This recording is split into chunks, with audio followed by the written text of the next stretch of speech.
नमस्कार दोस्तों, आप सभी लोगों का स्वागत है आप सबके अपने चैनल बीपीएससी स्टडी आईक्यू पे। दोस्तों, आप सभी लोगों के समक्ष आज के इस वीडियो में हम लोग कवर अप करने वाले हैं ट्राइबल रिवॉल्ट ऑफ बिहार। दोस्तों, अगर हम बात करते हैं हमारे बिहार की, और यहां पे जब हम बात कर रहे हैं बिहार की तो इट मींस कि मैं बात कर रहा हूं बिहार और झारखंड दोनों की, या जिसको हम यूनाइटेड बिहार भी कहते हैं। तो हमारे बीपीएससी के ईडीओ की परीक्षा में, और खासकर 72nd बीपीएससी या बिहार में होने वाले जितने भी प्रतियोगिता परीक्षाएं हैं उनमें यह एक हॉट फेवरेट टॉपिक होता है जिसमें ट्राइबल रिवॉल्ट से क्वेश्चन बनते हैं। और क्योंकि झारखंड का हिस्सा हमारे बिहार का एक हिस्सा था, और यही कारण है कि हम कह सकते हैं कि जो झारखंड के ट्राइबल रिवॉल्ट्स हैं उनकी बात अगर हम करते हैं तो उसमें जो है हमारा बिहार जो है या इस टॉपिक से क्वेश्चन आपके समक्ष नजर आ जाते हैं। तो चलिए दोस्तों, करते हैं हम लोग हमारे सेशन की शुरुआत। आज के इस वीडियो में हम लोग इसको कवर अप करेंगे और एक क्रोनोलॉजिकल तरीके से हम लोग कवर अप करेंगे। लेकिन इस वीडियो की शुरुआत करने से पहले मैं दो तीन चीजों के ऊपर आपको बताना चाहूंगा। पहली चीज की विद्रोह, आंदोलन और क्रांति, इस तीनों में कुछ फर्क होता है। जैसे जिसको हम कहते हैं रिवॉल्ट, रिवॉल्यूशन और मोमेंट। मोमेंट हो गया कि ऑर्गेनाइज तरीके से, रिवॉल्ट होता है जब एक पार्टिकुलर एरिया में पार्टिकुलर सेट ऑफ ग्रुप्स जो हैं वह किसी चीज का विद्रोह करते हैं, तो that is known as revolt, that is known as विद्रोह। और रिवॉल्यूशन होता है जब एक ड्रास्टिक चेंज हो जाए पूरी की पूरी व्यवस्था का अचानक से, तो उसको हम कहते हैं रिवॉल्यूशन। तो आज के इस टॉपिक में जो ट्राइबल्स हैं एक पार्टिकुलर एरिया के हैं, किसी एक पार्टिकुलर कम्युनिटी या सेट ऑफ कम्युनिटी के हैं, और वो अंग्रेजों के खिलाफ अपने ऊपर हुए किसी अत्याचार, मोस्टली जल, जंगल, जमीन जिसकी बात हम करते हैं। जल, अगर उनसे कोई भी ट्राइबल आप देख लीजिए, चाहे पहले या आज भी, अगर उनका जल, जंगल, जमीन छीना जाता है तो वो उग्र होते हैं। और आज के इस वीडियो में हम इन्हीं सारे पहलुओं के ऊपर, यानी कि जल, जंगल, जमीन वाले टॉपिक के ऊपर देखेंगे कि कैसे उनके जल, जंगल, जमीन को छीना गया और वो उग्र हुए। उसी क्रम में सबसे पहले अगर हम बात करते हैं पहाड़िया विद्रोह, जो कि 1772 से 1782 के बीच में होता है, और ये संथाल परगना प्रमंडल के आसपास होता है। आपको बताते चले एक ऐसा विद्रोह था जिस विद्रोह को कहा जाता है बिहार का पहला, मतलब कहा जाए कि एक ट्राइबल रिवॉल्ट के रूप में जाना जाता है। इसका एरिया संथाल परगना, जो संथाल का एरिया आप देख रहे हैं वह है। और मोस्टली जो इसमें जुड़े हुए जनजाति जो इसका विद्रोह करते हैं, माल, कुमार, भग, सौरिया, और नेता इसके हैं रमना, आहदी और करिया पुलहर जो है इसके नेता है। कारण क्या है? तो अंग्रेजों द्वारा क्षेत्रीय हस्तक्षेप और आर्थिक शोषण जो है इसका एक प्रमुख कारण है। या ना सिर्फ बिहार का, जबकि पूरे भारत का पहला जनजातीय विद्रोह माना जाता है, क्योंकि आप समय देख सकते हैं बात हो रही है 1772 से 1782 के बीच में। तो ये पूरे भारत का वन ऑफ द फर्स्ट हम कह सकते हैं कि ट्राइबल विद्रोह के रूप में जाना जाता है। इसके अलावा हम लोगों ने अगर बात करते हैं तो ये पहाड़िया लोगों ने ना सिर्फ अंग्रेजों के अगेंस्ट, इन्होंने मुगलों के खिलाफ भी, राजपूतों के खिलाफ भी और अंग्रेजों के खिलाफ भी एक साथ इन्होंने संघर्ष किया। क्योंकि मैं कई बार बताता हूं, इनके लिए कोई अंग्रेज, कोई ये नहीं, अगर ऐसा होता तो आज ट्राइबल रिवॉल्ट्स नहीं होते, लेकिन आज भी ट्राइबल रिवॉल्ट्स होते हैं। कारण यह है कि इनके जल, जंगल, जमीन पे कोई भी हस्तक्षेप करेगा, चाहे वो मुगल्स हो, चाहे वो राजपूत हो, चाहे वो कोई इंसान हो, कोई भी बाहरी व्यक्ति को ये हस्तक्षेप करेगा, इनसे छीनने की कोशिश करेगा, तो ये उग्र होंगे।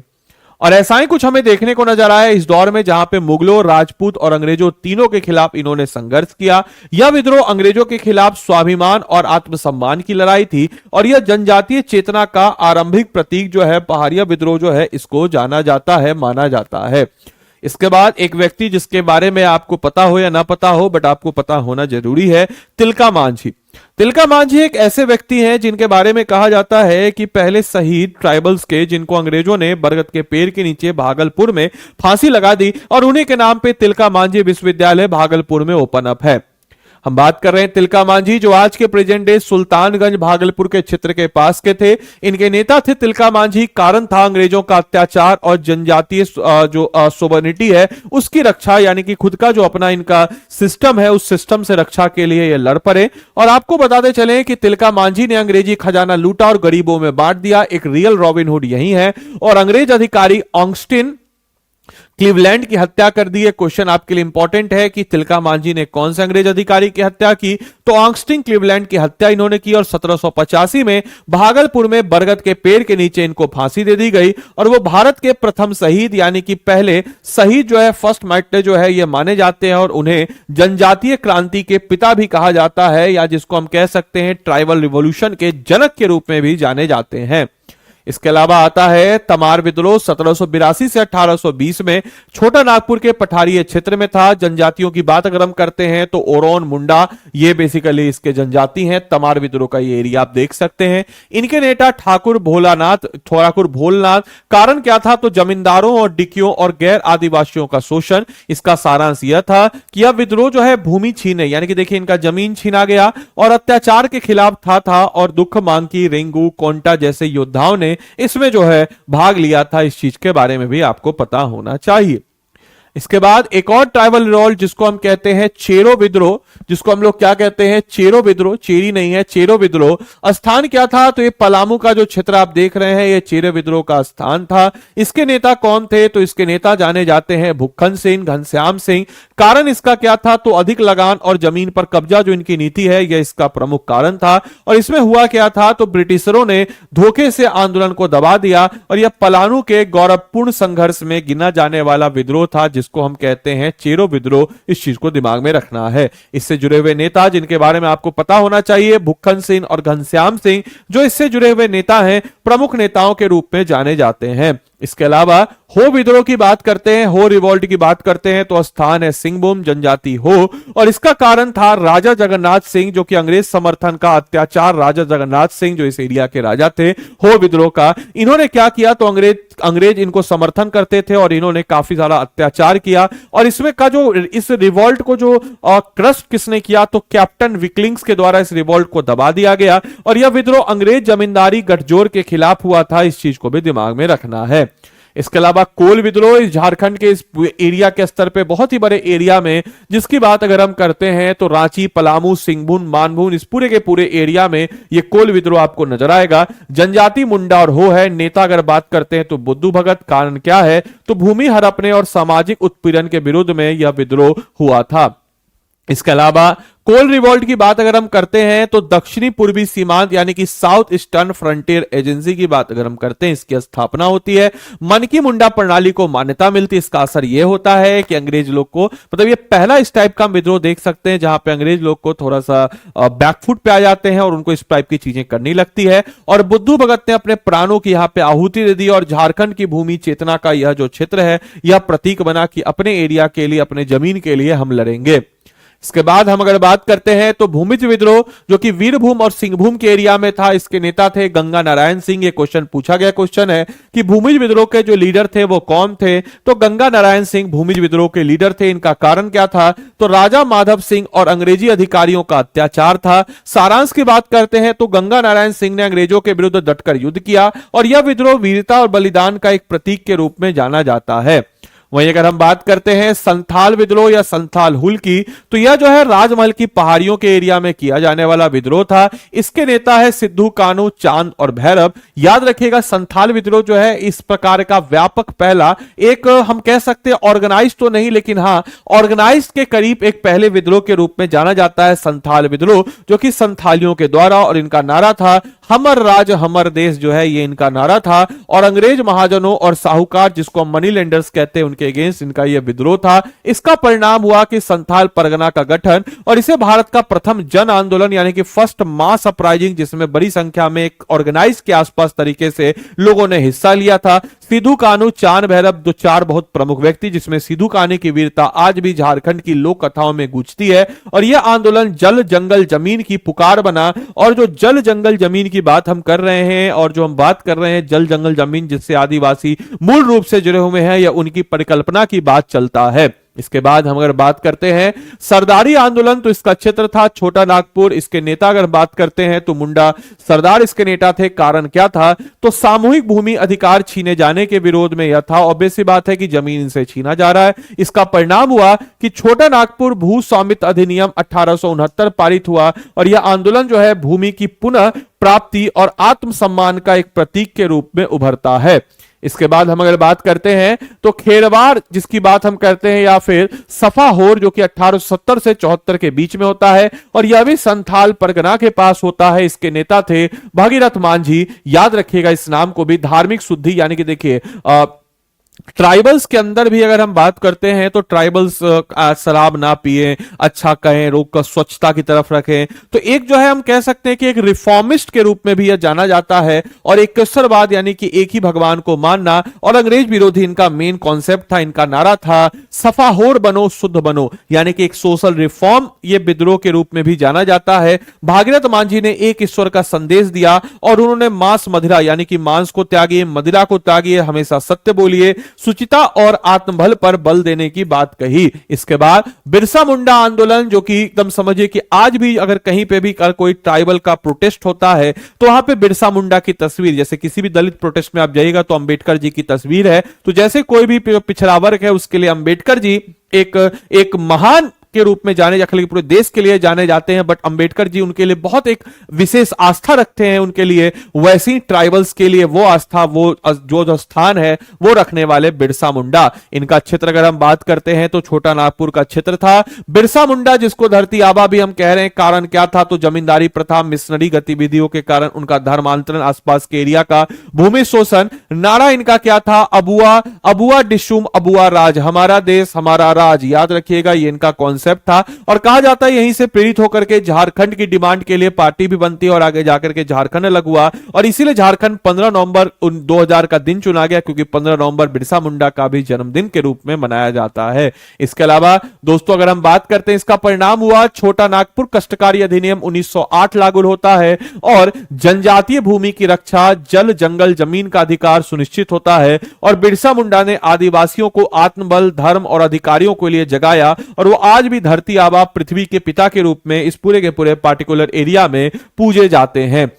इसके अलावा हम अगर बात करते हैं जतरा भगत, जिसको ताना भगत कहते हैं। नॉर्मली इसका मतलब होता है तान करके मतलब समझिए कि खींच करके अपनी बुराइयों को दूर फेंक देना, जिसको हम कहते हैं ताना भगत, यानी कि तान करके। तो यह जो है बिशुनपुर, घाघरा, मंदर, चेंदपुर में, और जतरा उरांव जो है ये बेसिकली इसके प्रमुख, जिसमें जतरा भगत जो है ये बहुत ही इंपॉर्टेंट नेता थे, और आज भी जो है बहुत इंपॉर्टेंट बलिदान के रूप में जतरा भगत के रूप में हम जानते हैं। और ये धार्मिक सुधार और एक समझिए कि एक आंदोलन था, मतलब एक इकलौता ऐसा ट्राइबल रिवोल्ट, या ऐसा कहा जाए कि आने वाले वक्त में उन गिने चुने ट्राइबल रिवोल्ट्स में से एक, जो कि गांधीवादी आंदोलन में परिवर्तित हो गया, यानी कि एक व्यापक स्तर पर हमें नजर आता है। इसका मसला था मांस, शराब, हिंसा का त्याग, यानी कि गांधी जी से काफी इन्फ्लुएंस था। अहिंसा, सत्याग्रह और चरखा का समर्थन जो है ये इनका मेन मुद्दे के रूप में जाना जाता है। असहयोग आंदोलन में भी इनकी भागीदारी थी। कांग्रेस के गया सेशन, नागपुर के 1923 के अधिवेशन में भी इन्होंने भाग लिया, और यह आंदोलन गांधी जी के सिद्धांतों से प्रेरित होकर के जनजातीय पुनर्जागरण, यानी कि मॉडर्न तरीकों से, आधुनिक तरीके से चीजों को कैसे लेके जाया जाए, उसके आधार पर यह चलने लगा। इसके अलावा बिहार और झारखंड के जनजातीय आंदोलन के अंग्रेजी शासन की नींव को काफी बेहतर मतलब समझिए कि हिला के रख दिया, और इन आंदोलनों ने भारत के स्वतंत्रता संग्राम में एक जबरदस्त चेतना जगाई। और जो ट्राइबल, जिनको माना जाता है कि भाई ये अपने हक की लड़ाई नहीं लड़ सकते, उनको एक आवाज देने का भी काम करता है। और आज भी ट्राइबल्स और पूरे देश के लोग इनको याद करते हैं, और आज भी ट्राइबल्स को अगर बोलने लड़ने की शक्ति है तो ये इंस्पिरेशन है उनके लिए। और जल, जंगल और जमीन की पुकार आज भी इन वीरों की याद को हमें दिलाता है। कुछ क्वेश्चन है, इस क्वेश्चन को करने की कोशिश कीजिए कि भारत का, देखिए क्वेश्चन को कमेंट बॉक्स में लिखिएगा क्वेश्चन नंबर 1, और क्या आपके हिसाब से उत्तर होगा बताइए। First tribal revolt in India, Bharat का पहला जनजातीय विद्रोह कौन सा है? क्वेश्चन को देखिए, उत्तर दीजिए। अबुआ डिशुम अबुआ राज, आवर लैंड आवर रूल नारा जो है किसने दिया? उत्तर दीजिए। संथाल हुल के नेता कौन थे? क्वेश्चन को देखिए, ऑप्शन को पढ़िए, उत्तर दीजिए। छोटा नागपुर कष्टकारी अधिनियम 1908 किस विद्रोह के बाद लागू हुआ? क्वेश्चन को देखिए और उत्तर दीजिए। ताना भगत आंदोलन, ताना भगत मूवमेंट की क्या विशेषता थी? हिंसक विद्रोह, धार्मिक गांधीवादी, अहिंसा आंदोलन, विदेशी मिशनरियों का समर्थन, केवल आर्थिक मांगे, क्या था इसका कॉन्सेप्ट बताइए, और अपना उत्तर कमेंट बॉक्स में दीजिए। बाकी आप में से कोई भी जन अगर हमारे बीपीएससी के एडीओ के बैच में जुड़ना चाहता हो, या बीपीएससी के हमारे सिविल सर्विस के बैच में जुड़ना चाहता हो, तो ये नंबर है 928999 6924 इस नंबर पे आप कॉल करके हमारी जानकारी बैच से ले सकते हैं और निःशुल्क मेरा मेंटरशिप पा सकते हैं। बोल दीजिएगा उनको कि हमको आदित्य सर का मेंटरशिप चाहिए, या अगर आप खुद से करना चाहें तो आदि लाइव कोड लगा के आप इस बैच में इनरोल कर सकते हैं। इनकेस अगर हम बात करें कि आपको अगर एईडीओ का बैच लेना है तो आप कैसे लीजिएगा मेरे भाई, तो देखिए हम आपको बता ही देते हैं। एक तरीका ये भी है मेरा मेंटरशिप का, स्टडी आईक्यू के ऐप या वेबसाइट पे आप चले जाएंगे। स्टडी आईक्यू के ऐप या वेबसाइट पे जाने के बाद स्टेट पीसीएस में, बिहार में, या फिर आप यहां पे सीधा जाकर के एईडीओ भी लिख सकते हैं। जैसे आप एईडीओ यहां पे लिखेंगे तो एईडीओ का लाइव बैच 2 आएगा। इसमें आप क्या कीजिएगा, बाय नाउ पे आइएगा। बाय नाउ पे आने के बाद इसको हटा के यहां पे मेरा मेंटरशिप कोड जो है आदि लाइव, इसको आप लगाएंगे और 3499 में आपके समक्ष जो है ये कोर्स नजर आएगा। अब आपके समक्ष आएगा कि सर ये जो कोर्स है, इस कोर्स में आप आखिर कैसे पढ़ाएंगे, क्या इस कोर्स में पढ़ाने का तरीका है। तो देखिए जैसे मान के चलिए इस कोर्स में मैथ्स का आपको एक टॉपिक पढ़ाया गया। लेट अस सपोज कि आपको पढ़ाया गया नंबर सिस्टम। अब आप क्या करेंगे, नंबर सिस्टम को पढ़े। अब इस नंबर सिस्टम को पढ़ने के बाद आपको क्या किया गया कि मैम ने आपको नंबर सिस्टम पढ़ाया। अब उसके बाद आपको क्रक्स नोट्स मिला उससे related crux notes PDF material जो है वो आपको मिला, आप उसको देखें। एक सेट ऑफ क्वेश्चन मिला, यानी कि मॉड्यूलर बेस्ड, जिसको हम कहते हैं मॉड्यूलर बेस्ड क्वेश्चन है। अब इस मॉड्यूलर बेस्ड क्वेश्चन को क्या किया आपने, इस टॉपिक का मॉड्यूलर बेस्ड क्वेश्चन आपने बनाया। अब इस क्वेश्चन को बनाने के बाद क्या हुआ कि स्वाभाविक सी बात है कि पहली बार में उतना सही नहीं होगा। अब वहां पे आपको अगर एडिशनल मेंटर की जरूरत होगी तो मैं आपके समक्ष खड़ा हूंगा, आदि लाइव मैं आपको बताऊंगा कि भाई ये चलता है। तो ऑब्वियस सी बात है, आप बनाएंगे, आप पहली बार में डिमोटिवेट थोड़ा होंगे, फिर से वापस से आप क्रक्स को, वीडियो को रिवाइज करेंगे और इस रिवाइज करने के बाद आप क्या करेंगे, उससे फिर से क्वेश्चन लगाएंगे। अब जैसे मान के चलिए कि सेट ऑफ, जैसे मान के चलिए कि मैथ्स का हमने क्या कर दिया, मैथ्स इस प्रकार से हमने पूरा कंप्लीट किया। कंप्लीट करने के बाद एक आपका सब्जेक्टिव टेस्ट होगा। सब्जेक्टिव टेस्ट के बाद आपने रीजनिंग के साथ भी सारे टॉपिक्स के साथ आपने ऐसा किया, जीके जीएस के सारे टॉपिक्स के साथ आपके साथ ऐसा किया जाएगा। करंट अफेयर, जनरल साइंस, जब सारा टॉपिक आपका इस प्रकार से हो जाएगा और इस प्रकार से लगभग अगर हम कह सकते हैं तो 350 प्लस टॉपिक्स को हम लोग 450 प्लस आवर्स की क्लासेज में आपके समक्ष कवर अप कराएंगे। साथ ही साथ इसमें जो है आपको टेस्ट सीरीज भी इधर उधर से लेने की जरूरत नहीं, इसमें टेस्ट सीरीज भी इंक्लूडेड है। 45 डेज का लाइव क्लासेज है, स्पेशल फोकस बिहार स्पेसिफिक के टॉपिक पे होगा। Crux notes, Hindi reading material दोनों में आपको मिलेगा। और अगर आप मेरा कोड लगाते हैं आदि लाइव तो मेरी तरफ से आपको एडिशनल मेंटरशिप भी इसमें आपको मिल जाता है। तो इतनी सारी सुविधाओं के साथ यह लेस है। या तो आप इस पे चले जाइए, या तो आप इस नंबर पे 9289996924 पर कॉल करके बोल सकते हैं कि हमको इस बैच के बारे में बता दीजिए, जानकारी ले सकते हैं और बोल दीजिएगा कि हमको आदित्य सर का ही मेंटरशिप चाहिए, तो मेरी तरफ से आपको एडिशनल मेंटरशिप इस बैच में मिल जाएगा। तो उम्मीद करते हैं यह सेशन आपके लिए लाभदायक रहा हो, आपको बहुत कुछ जानने, सीखने, बुझने को मिला हो। तो मिलते हैं हम लोग अगले सेशन में, तब तक के लिए सारे बच्चों को bye bye, take care, thank you and thanks for watching this session. Thank you.